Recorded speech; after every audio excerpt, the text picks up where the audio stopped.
رمانة، انا كنت محتاج الدهب بتاعك عشان اتجوز عليكي. عايز الدهب بتاعي يا اخويا؟ وماله، هقوم اجيبهولك.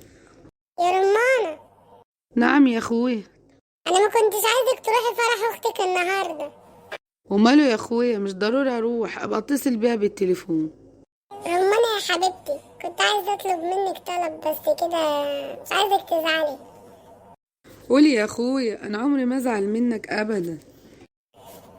انت عارفة طبعا ان الشقة هنا 3 مطارح وصالة، وكنت محتاج ان انا اتجوز ومكنتش عارفة بقى السكن والدنيا غلا، فياريت تيجي تعيش معاكي هنا وتعيشوا اخواتي يعني.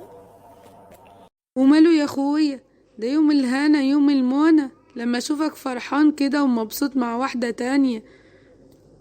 كمان اول اسبوع جواز هروح اخد العيال واروح عند امي، عشان كده اسيب لكم الشقة تتهنوا بيها. اصيلة يا رمانة، والله اصيلة، بس في مشكلة تانية. مشكلة ايه؟ ان هي ما بتعرفش تطبخ يعني وتقوم بشغل البيت وكده، بتحب اللي متعودة يعني ان يعملها اكل ويجيبولها لحد السرير. هتقدري تساعديها وتعملي كده يا رمانة؟ طبعا طبعا، كل يوم علشان عيونك انت يا حموكشة.